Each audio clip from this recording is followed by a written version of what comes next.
ভরা মৌসুমেও ভোলার নদীতে নেই ইলিশ, জেলে পল্লীতে হাহাকার।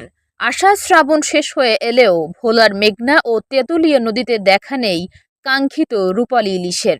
ভরা মৌসুমেও দিনরাত জাল ফেলে প্রায় খালি হাতে ফিরতে হচ্ছে জেলেদের। মাছ না পাওয়ায় ট্রলারের জ্বালানি ও মাঝি মাল্লাদের খরচ তোলাই এখন দায়।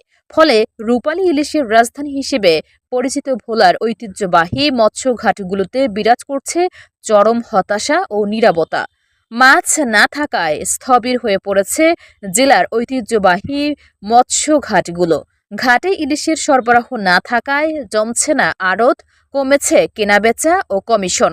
লোকসান গুনতে হচ্ছে আড়তদারদেরও। নদীতে ইলিশ না পাওয়ার পেছনে নদী দূষণ ও জলবায়ু পরিবর্তনের পাশাপাশি প্রধান বাধা হিসেবে দেখা দিয়েছে ডুবোচর। জলবায়ু পরিবর্তন, নদী দূষণ ও নদীতে একাধিক ডুবোচর জেগে ওঠার কারণে ইলিশের স্বাভাবিক বিচরণ ব্যাহত হচ্ছে, যার কারণে